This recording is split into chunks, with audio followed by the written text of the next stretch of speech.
नमस्कार, my self doctor K S Meena, department of chemistry, MLV government college Bhilwara. Thermodynamics chapter को हम लोग study कर रहे हैं। तो आज का हमारा जो टॉपिक है वो है इनवर्स टेम्परेचर, विक्रम ताप। तो विक्रम ताप किसे कहते हैं? किसी गैस के लिए वह ताप जिसमें जूल थॉम्सन गुणांक अपना चिन्ह परिवर्तित कर देता है, यानी उसका साइन है बदल जाता है। तो ऐसे टेम्परेचर को हम लोग विक्रम टेम्परेचर कहते हैं, अर्थात जिसको कह सकते हैं कि अगर टेम्परेचर का मान जो है वो शून्य हो जाता है तो उस टेम्परेचर को हम विक्रम टेम्परेचर और टी आई से इसको रिप्रेजेंट किया जाता है। अतः 2a/RT I equal to B, T I equal to 2a/RB के द्वारा इसको हम रिप्रेजेंट करते हैं। इस तरह से इसको रिप्रेजेंट किया जाता है। इस प्रकार गैस के विक्रम ताप पर वान डेर वाल्स स्थिरांक और ए व बी का मान पर निर्भर करता है। तो विक्रम टेम्परेचर डायरेक्टली प्रोपोर्शनल हो गया कि जो स्थिरांक है, वान डेर वाल्स की जो स्थिरांक है उसके ऊपर इसकी वैल्यू निर्भर करती है। इसके बाद में आता है हमारे पास उत्क्रमणीय प्रक्रम जितने भी होते हैं, समतापीय, रुद्धोष्म परिस्थितियों, आदर्श गैस के प्रसार में W, Q, DU और DH की गणना किस तरह की जाती है। माने कि वर्क कैसे कैलकुलेट करेंगे, आवेश कैसे कैलकुलेट करेंगे, इंटरनल एनर्जी कैसे कैलकुलेट करेंगे, एंथैल्पी कैसे करेंगे। तो calculate of the W, Q, DU and DH for the expansion of the ideal gas under the isothermal and abiotic condition for reversible process. तो एक इसके लिए एक एक्सपेरिमेंट हम सोच करते हैं। इस एक्सपेरिमेंट में क्या करते हैं कि एक ये सिलेंडर है और सिलेंडर में वॉल्यूम V1 ये स्टार्टिंग वॉल्यूम है, ये V2 बाद का वॉल्यूम है, इसमें प्रेशर में चेंज करते हैं। अर्थात किसी तंत्र के लिए यदि आयतन में स्थिर ताप और स्थिर दाब पर वृद्धि होती है तो इसे प्रसार कहते हैं। माने जब भी आयतन में किसी भी टेम्परेचर स्थिर कर दिया या आप प्रेशर स्थिर करने के बाद में अगर उसमें एक्सटेंशन किया जाता है, प्रसार किया जाता है, तो आयतन में किसी भी तरह का जो चेंजेज होता है उसको बोलते हैं वर्क ऑफ एक्सपेंशन। कार्य को प्रसार माने कार्य के विरुद्ध किया गया, माने बल के विरुद्ध किया गया कार्य। सामान्यतः ठोस और द्रव अवस्था में गैस की तुलना में प्रसार की संभावना अत्यधिक कम होती है, परंतु गैसीय अवस्था में तंत्र दाब के विरुद्ध प्रसार कार्य करता है, मानी दाब कार्य करता है। अतः दाब, इसे दाब आयतन कार्य भी कहते हैं, यानी कि गैसीय अवस्था में इसका सबसे अधिक प्रभाव होता है। उदाहरण के लिए गैस से भरे हुए सिलेंडर में घर्षण रहित पिस्टल, मानी कि उसमें घर्षण बल कम से कम होना चाहिए। पिस्टल के सिलेंडर की एक कल्पना करते हैं, ऐसा मिलता नहीं है लेकिन इमेजिंग है, जिसपे बराईदार पील लग रहा है। गैस का आयतन बढ़ाकर कुछ आयतन में परिवर्तन करते हैं जब गैस का दाब बराई दाब से अधिक हो जाता है। अतः दोनों दाब बराबर हो जाएंगे तो पिस्टल स्थिर हो जाएगा। माने ये पिस्टल ऊपर नीचे हो गया, जैसे दाब स्थिर हो जाए पिस्टल एक जगह आकर के रुक जाएगा। इस प्रक्रम के दाब आयतन कार्य की गणना हम निम्न प्रकार कर सकते हैं। तो माने कि पिस्टल का क्षेत्रफल A है और दाब प्रति इकाई बल F लग रहा है, तो P इक्वल टू F/A।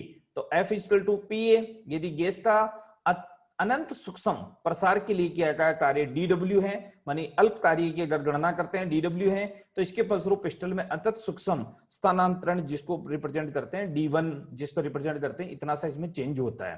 तो DW इक्वल टू बल और बल की दिशा में किया गया कार्य या बल के विरुद्ध किया गया कार्य, तो DW इक्वल टू F-DL में कितना चेंज होता है। तो A इसमें DW इक्वल टू FA/ADL, उसका A माना हमने इसलिए ले लिया। DW इक्वल टू PV मानी प्रेशर और वॉल्यूम में चेंज। यहां पर DV गैस के आयतन में अनंत सूक्ष्म वृद्धि है।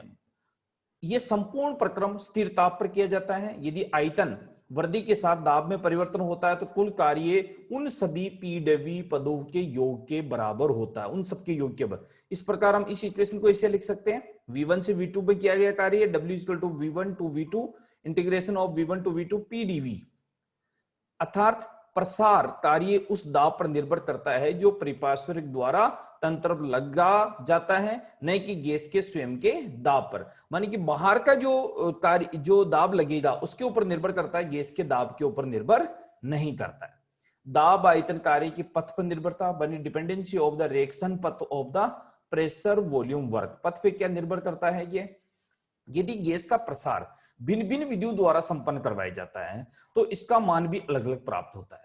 उदाहरण के लिए यदि स्थिर ताप पर किसी गैस का दाब 10 वायुमंडलीय दाब से 1 वायुमंडलीय दाब कर दिया जाता है। स्टार्ट में कितना था? 10 वायुमंडलीय दाब था, अब हमने क्या कर दिया? 1 वायुमंडलीय दाब कर दिया जाता है। तो उसके आयतन में वृद्धि होगी, फलस्वरूप गैस द्वारा परिपार्श्विक पर कार्य किया जाएगा, मानी कि बाहर के उस पर कार्य किया जाएगा परिपार्श्विक, वह आयतन परिवर्तन हम अलग अलग विधियों से निकालते हैं। यदि गैस का प्रसार 10 वायुमंडलीय दाब से निर्वात कक्ष में इस प्रकार हो कि इसके दाब में 1 वायुमंडलीय दाब हो जाए, मानी 10 से कितना हो जाए, 1 हो जाए। दूसरी कंडीशन, यदि गैस का प्रसार स्थिर दाब पर यानी 1 वायुमंडलीय दाब पर हो तो प्रक्रम में बाहरी दाब स्थिर रहे। यदि गैस के प्रसार हेतु बाहरी दाब गैस के दाब में अत्यंत सूक्ष्म मात्रा में कम हो ताकि वो पिस्टल को धीरे धीरे बाहर की ओर विस्थापित करे। इन 3 कंडीशन को अलग अलग कंडीशंस के द्वारा, अलग अलग विधियों के द्वारा हम ये कार्य की गणना करते हैं।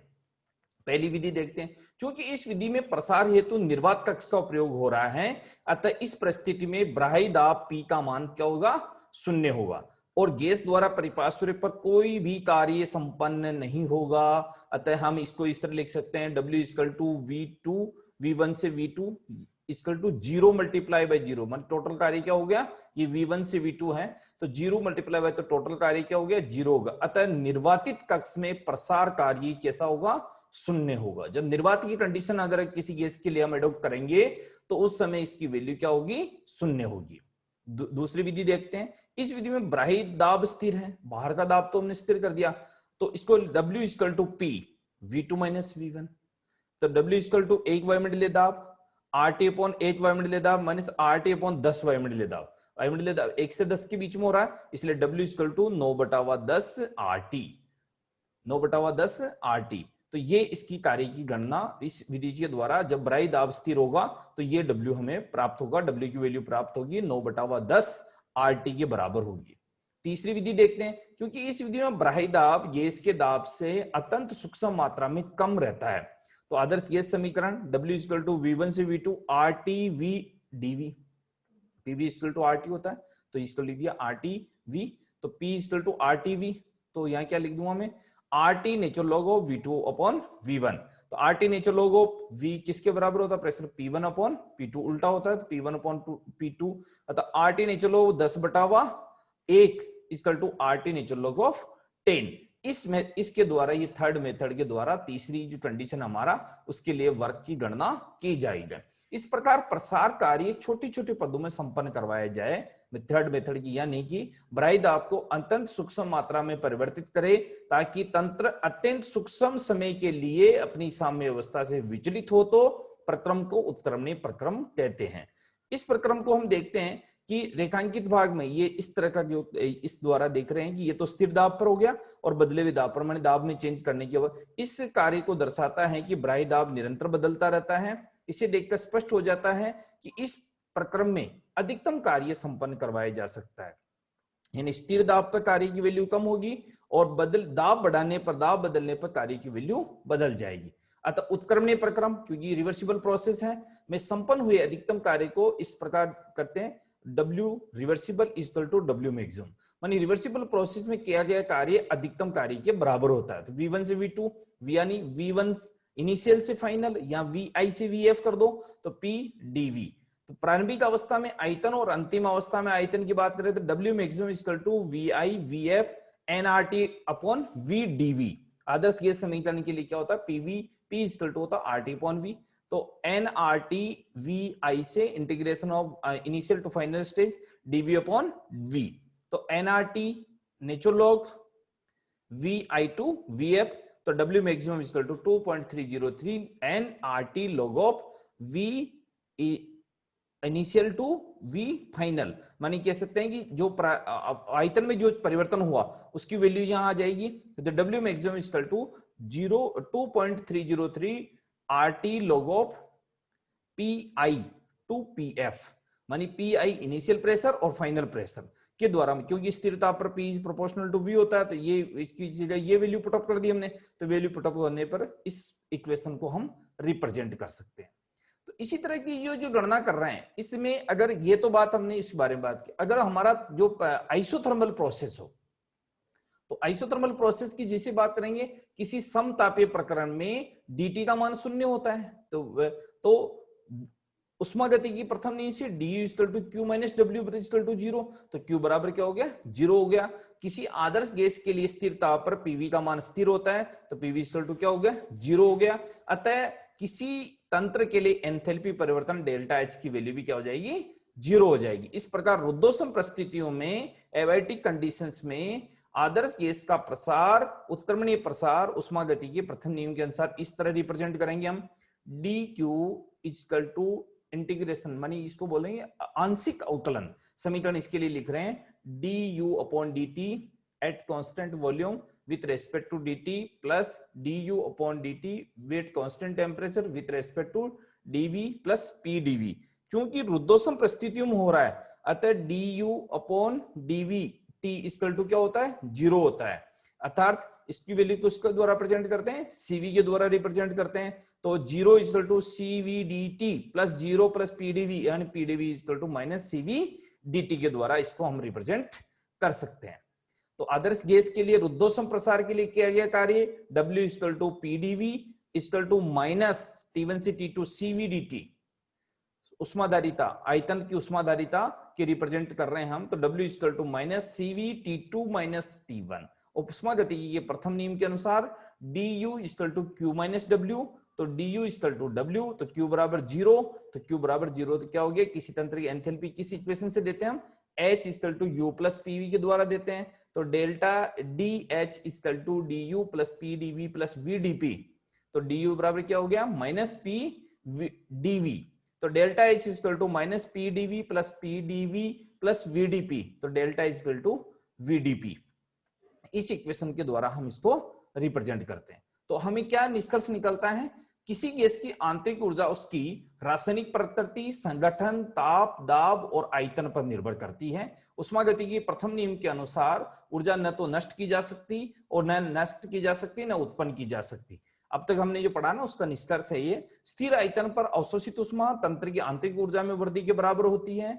स्थिर दाब पर किसी तंत्र को दी गई उष्मा उस तंत्र की एंथैल्पी परिवर्तन के बराबर होती है। किसी तंत्र में ताप में वृद्धि करने के लिए आवश्यक उष्मा की मात्रा को उष्माधारिता कहते हैं, जो CV और CP हमने निकाली है उसकी वैल्यू। रुद्धोष्म परिस्थितियां अगर हमारी कहीं भी होती है तो किसी गैस को उच्च दाब से निम्न दाब की ओर छोटे से छिद्र से द्वारा प्रसार किया जाता है तो ताप कम हो जाता है, इसे जूल थॉम्सन प्रभाव कहते हैं, जो लास्ट क्लास में हमारा पॉइंट था, जूल थॉम्सन प्रभाव।